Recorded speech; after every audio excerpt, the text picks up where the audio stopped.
Okay, I'm going to try again and do this properly. So I thank you for helping me out, both of you. With that, I can always rely on the safe way and say, counsel for the appellant, would you like to reserve any time for rebuttal? Yes, Your Honor. I would like to reserve 5 minutes, please. I made that now, Mr. Wozniak, and you may proceed, counsel.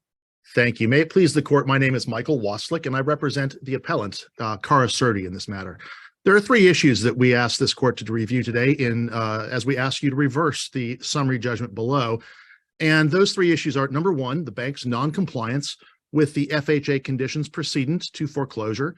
Number 2, the bank's failure to raise the replevin count in its motion for summary judgment, despite the award of that replevin count in the final judgment.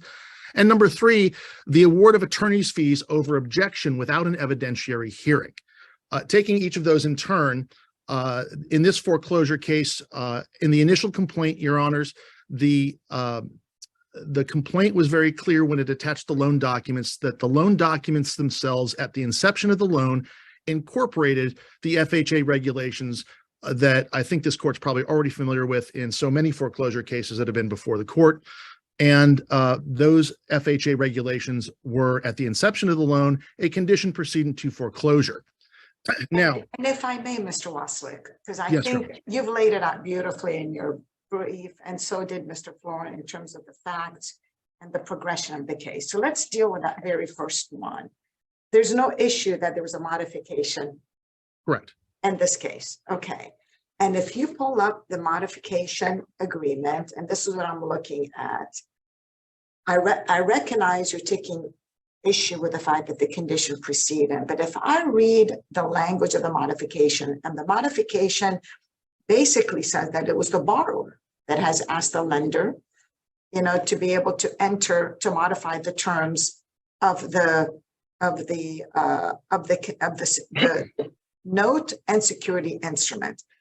So my question to you, there's language in this modification agreement that says that the borrower and lender agree that the provisions of this modification supersede and replace any inconsistent provisions set forth in the note and security agreement. So that language, coupled with what's in the rest of the modification agreement,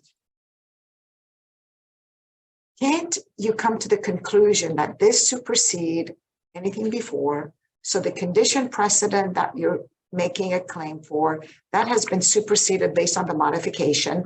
The modification agreement doesn't indicate any of that sort, and it's the modification agreement is the agreement that your client has asked the lender to enter into. I realize it's a long question, but I'm trying to see how does this modification agreement play with your argument that the condition precedent has not been followed in this matter? Well, Your Honor, there's 2 responses that I have to that. And that is that, number 1, we don't believe that the modification is inconsistent with the original loan documents to the extent that the FHA regulations apply.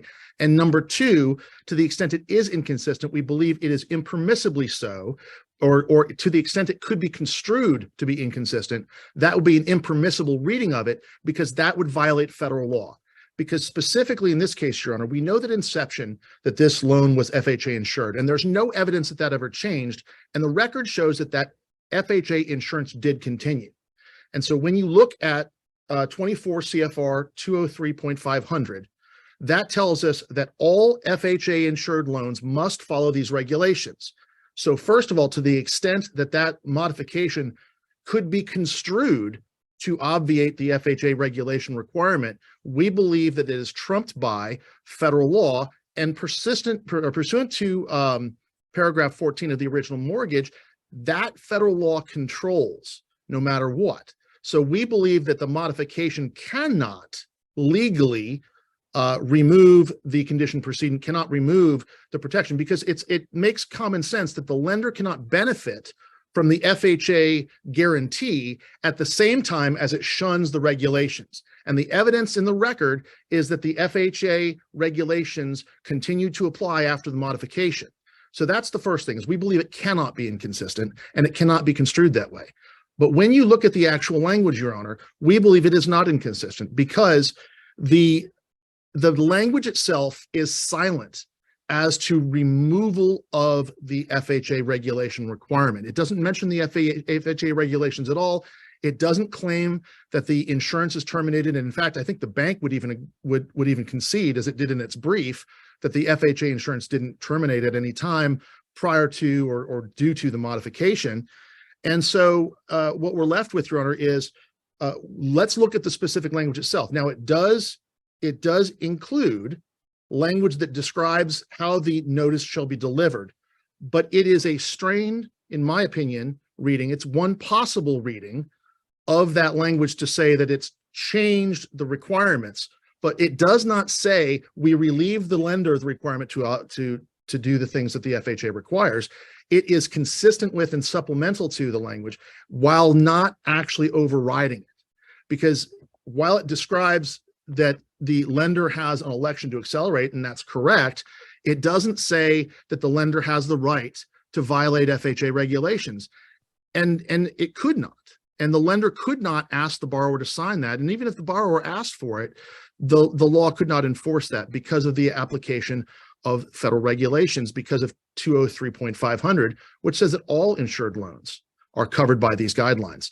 And a waiver of those regulations for an FHA loan that is insured is simply inconsistent with not only the spirit of the regulations and the spirit of the FHA guarantee, it's also inconsistent with what we believe is the express language of all the regulations that apply to those FHA insured loans. So this ties in with, I know you kind of combined your both issue 1, 2 to, the beginning.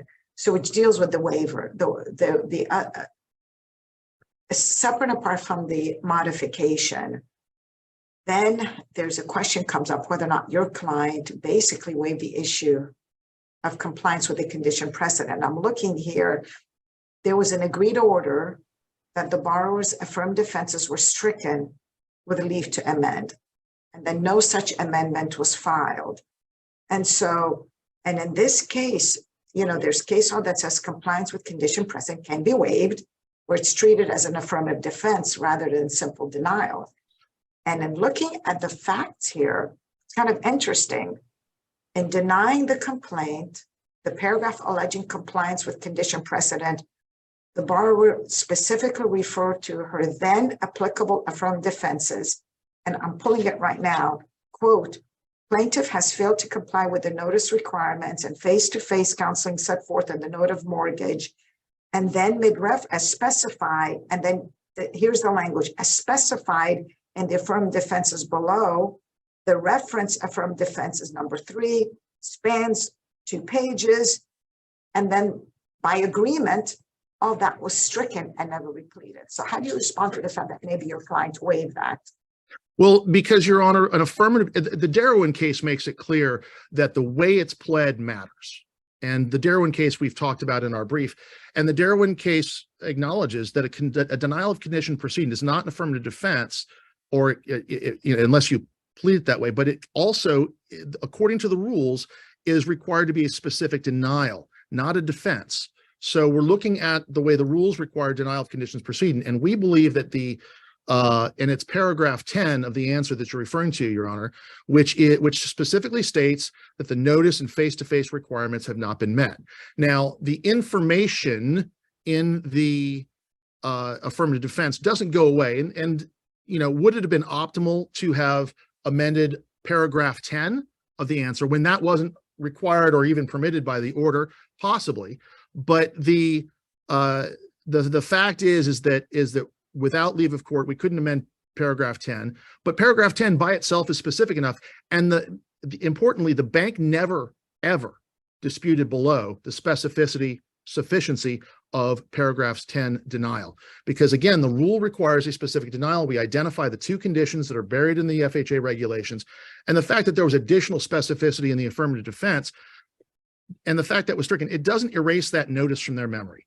They are aware of what we're talking about, and we know that because at summary judgment, it was fully briefed and fully argued, except there was never any argument to the trial court, and there was never any briefing regarding the sufficiency of the paragraph 10 denial. There's It may- argument about the could that- affirmative defense. Could that be because it's like simply that it was waived? And I mean, it's like almost, you could imagine if something is totally waived. And, and I guess my question to you, Mr. Waslick, is that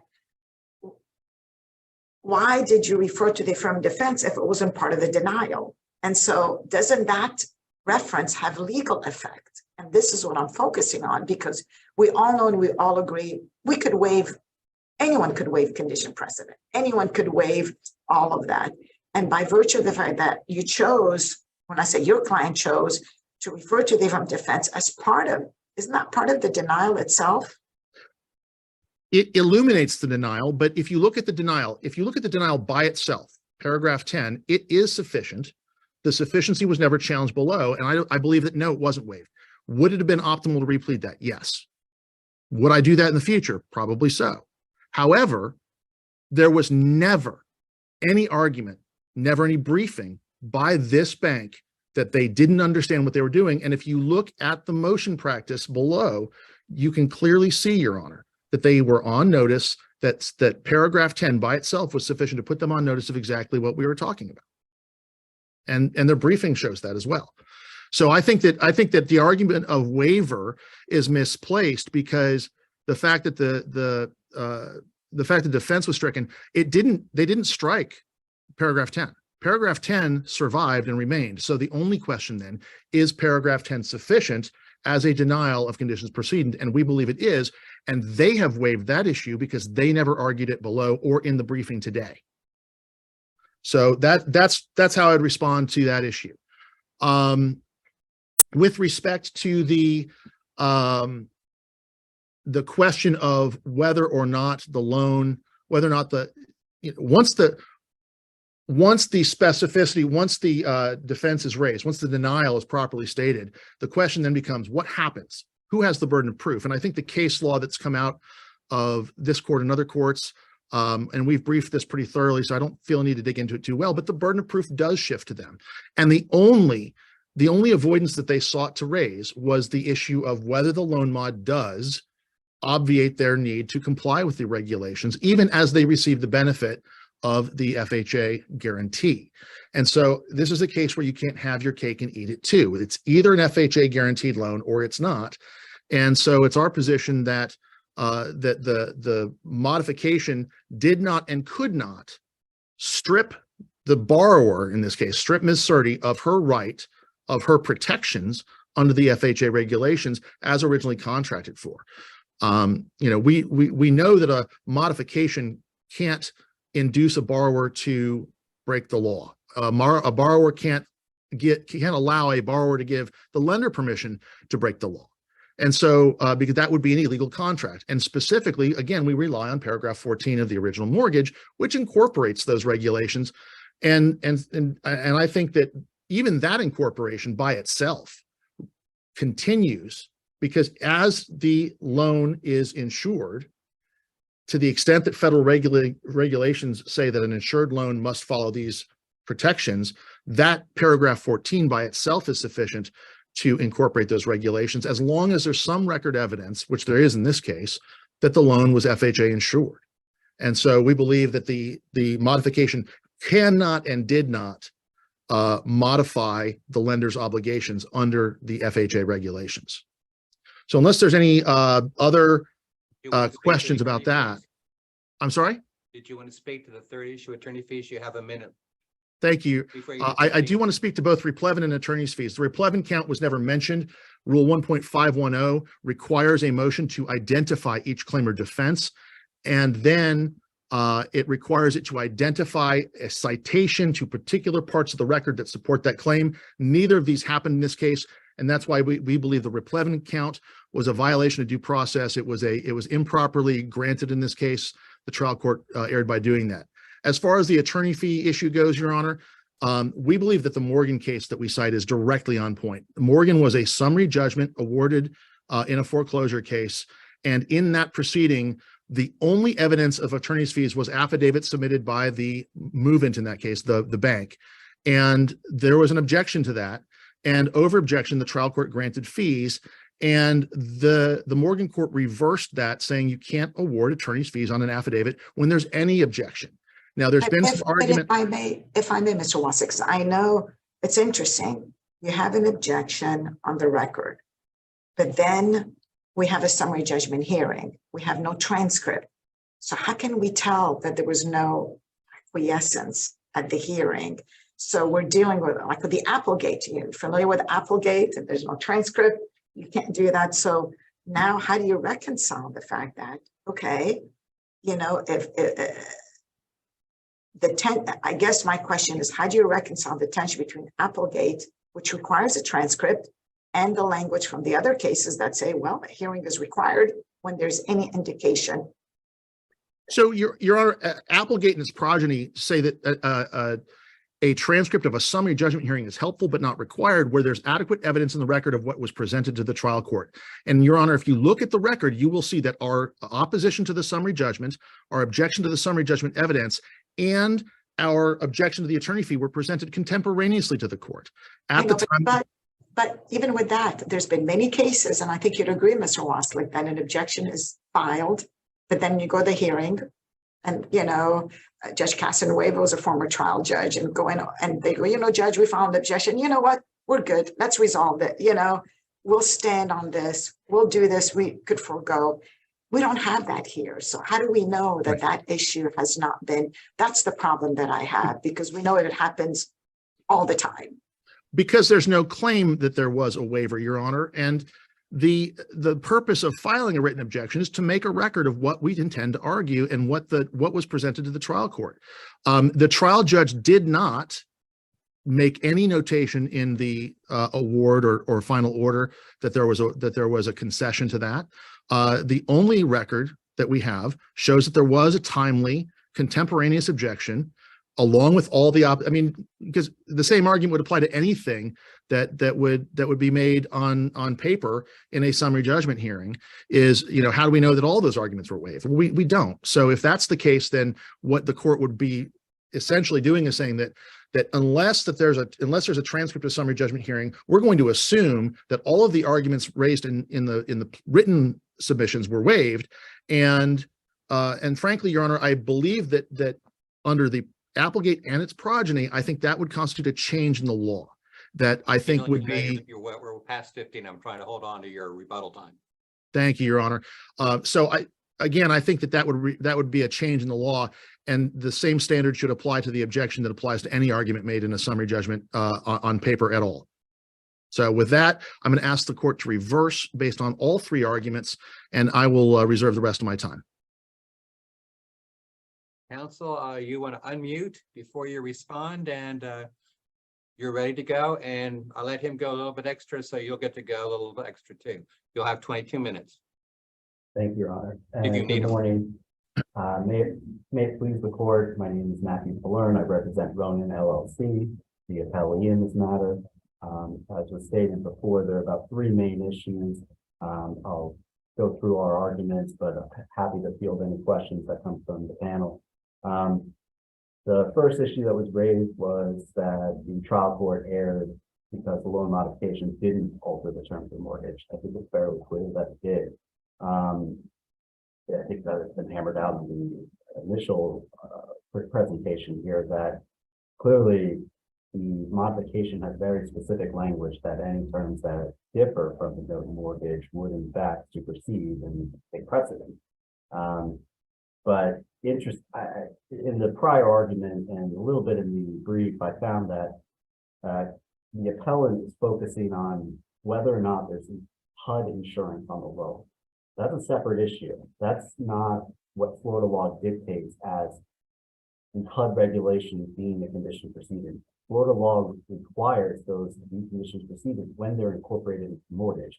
There's no mention of whether or not HUD insures the loan. If that were the case, it would be every single HUD loan. There would be no point for the case law that says that it has to be incorporated. Mr. Falern, can I interrupt you?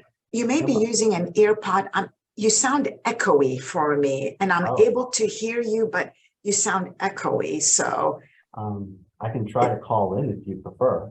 They didn't mention on the test. Actually, if you, Have a if you, volume button? yeah, if you go a little bit louder, I could probably hear you more. I mean, I could hear you, but you're hard a little bit to understand. I have that problem, 50% of Zoom hearings. Is this better? I think when you Little- speak a little little bit bit more. louder, yeah, Okay, I'll try to be a little bit louder. Thank that's, you. better? that That's works. good. Okay.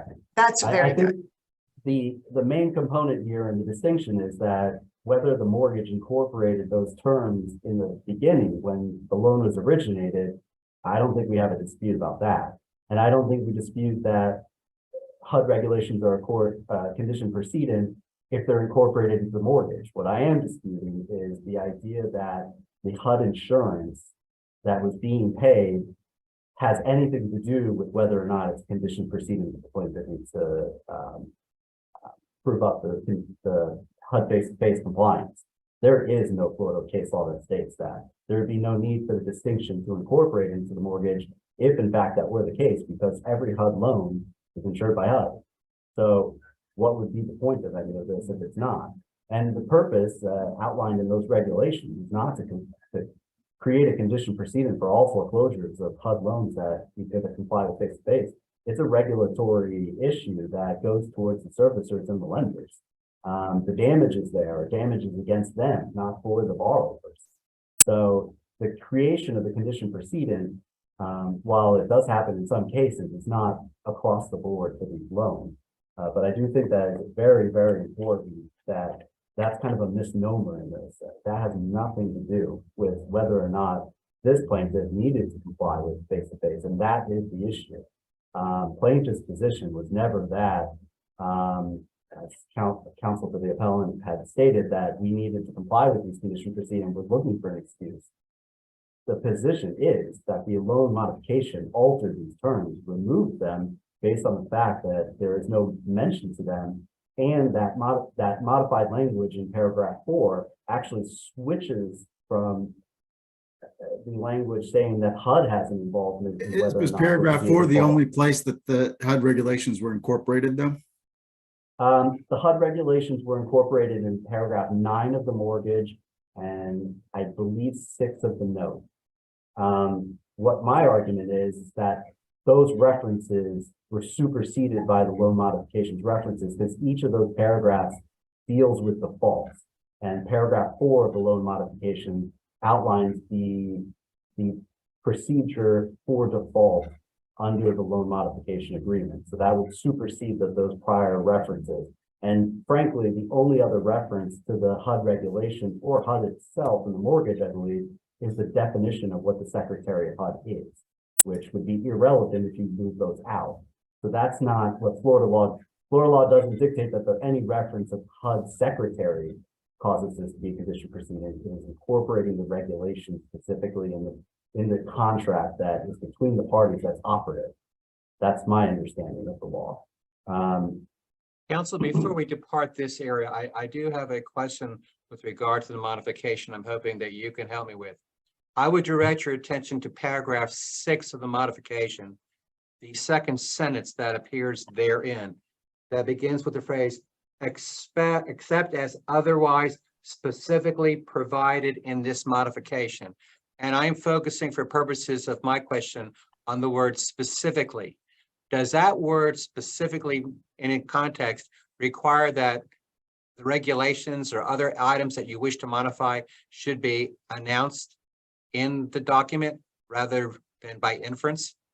Because when you look at paragraph 4, it appears to be you have an interest rate and okay to accelerate, but I did not find any specific language, if that's the right word, regarding any regulations. So do I read those two together as part of the same document? Because I know there's case law that says we have to uphold a contract when we interpret it for all its provisions. So tell me what, in your view, that word specifically or specifically provided for means here, because that has troubled me, and I want to be sure that I'm not going off on a tangent. No, I don't think you are, Your Honor, and I understand that, and I read through that provision. I kind of go back to the initial part where it says everything supersede if it's altered and changed here, and paragraph 4 clearly does that for the paragraphs that are in the original loan documents that have a reference to HUD regulation. I think that is, I almost think that they're specific by omission at that point because they are replacing those paragraphs with this paragraph. And I go back to where they shift, and I think I was making this point before. The mortgage paragraph for default requires that HUD have some kind of approval or involvement in whether or not there's been a default. Here, it says that the lender does. It removes that language and replaces it with lender. So I think they were very specific in this drafting. And I don't think under Florida contract law, you can just ignore that because of one word or because it was mentioned in the first one, so it should survive just because that's right and that's what we want. I think that the argument about whether or not it would violate federal law really doesn't have any merit. I'm unaware of any case law or statute or anything that would go to that effect that you cannot remove a reference. No, my only to HUD concern is regulation. whether the modification modified that language. I'm not worried about whether it was a HUD loan or any other loan. It just doesn't have to appear somehow specifically, and I'm using that word for purpose of the question pretty broadly, but I'm within the context of that sentence. And what you're saying is by changing this operational aspect, it changes. You have to have that operation. It supersedes the operation that was supposed to go before. That's my argument, Your Honor. Yes. Okay, I just want to make sure I've got it, because I, unlike maybe others, I've not had a whole lot of experience with the HUD program, and I want to be sure that I'm not causing a ripple in the force. No, I understand that, Your Honor. Yes, that is my position, that it does supersede and that even though it's not specifically mentioned, that the overall overhaul of the default procedure there, in fact, removes that portion. They don't make any reference to keep it, and they don't make any reference to specifically remove it. So since there is no specificity, I think we are left with an interpretation of whether or not that whole paragraph takes that place. It wouldn't make sense to piece it together in some Frankenstein style where we have to go back and forth and figure out what everyone's intentions were. I don't think that's how the modification reads itself.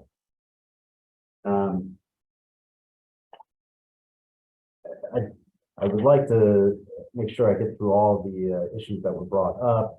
The second issue was merged into the first. I'm sorry, I'm reading through my notes. So we are handling those together. The third Second issue regarding was the replevin, and the third was attorney fees.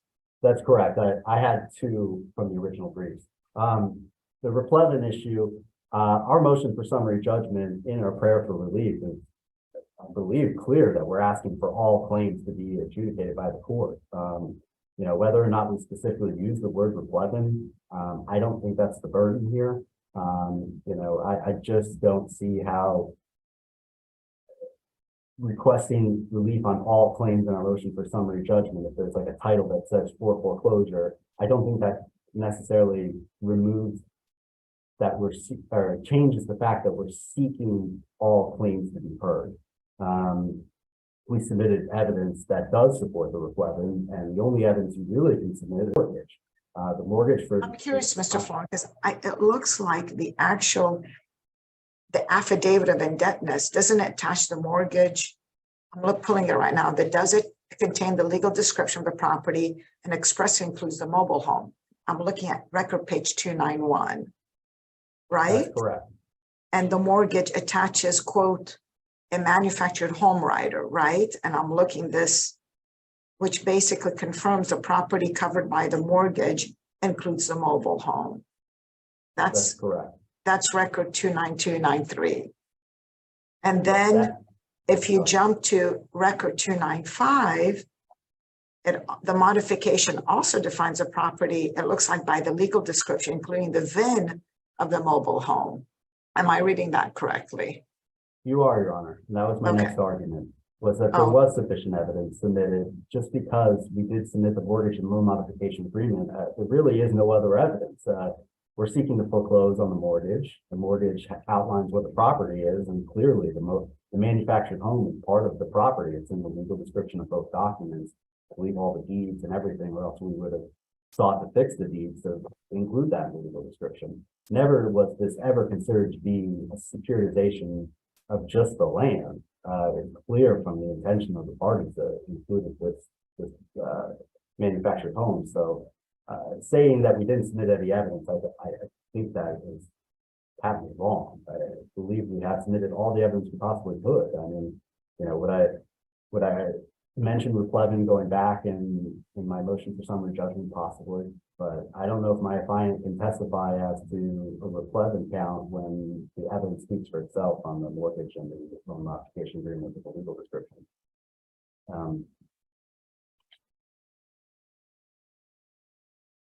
And lastly, the mortgage, our affidavit and the mortgage loan modification agreement are uncontroverted evidence in this case. There's nothing showing otherwise that the legal description doesn't include the manufactured home, or that was not the intention of the parties at the beginning of this loan. So I do believe that came in uncontroverted, and there really shouldn't be an issue there. Parties were all on notice that we were seeking summary judgment on all of our claims. Lastly, the last issue, the granting of the attorney's fees. Now, counsel is right. The record does reflect that there's an objection. Obviously, there's no transfer. Only what the three of us that were there can says or doesn't say. In our motion, I mentioned that the only arguments that were heard based on agreement of the parties were the face-to-face issue, and whether or not they were even relevant in this case, as we argued before, that they're not. The fee affidavits were filed 2 months after the objection to the fee affidavits. I'm not sure how that could be sufficient on the record that there is an issue with our fee affidavits when they haven't even been filed yet.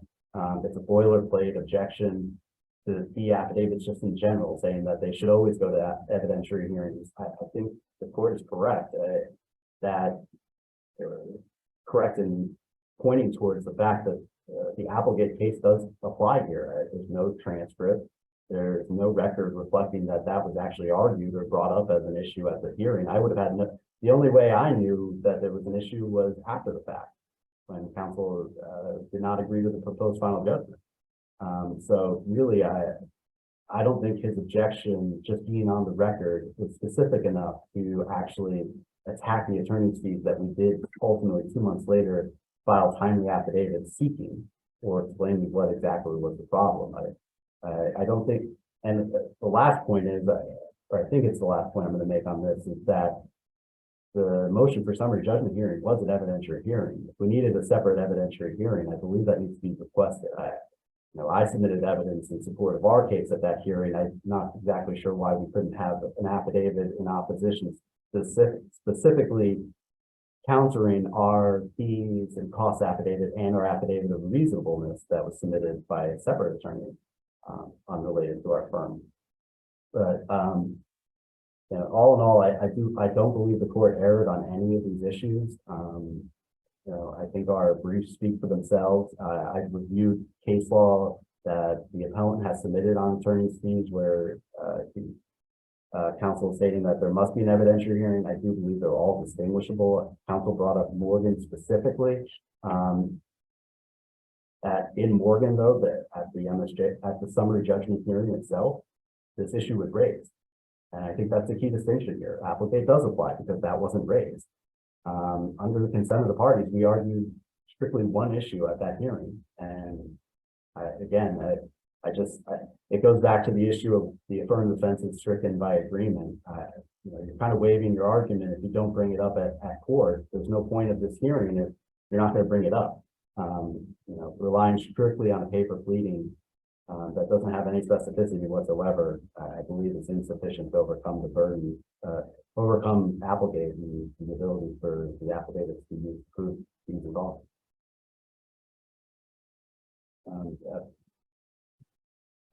At this time, if there's no further questions, I rest and yield my time. Thank you, everybody, for listening. Thank you, counsel. I don't see any questions on my screen, so thank you.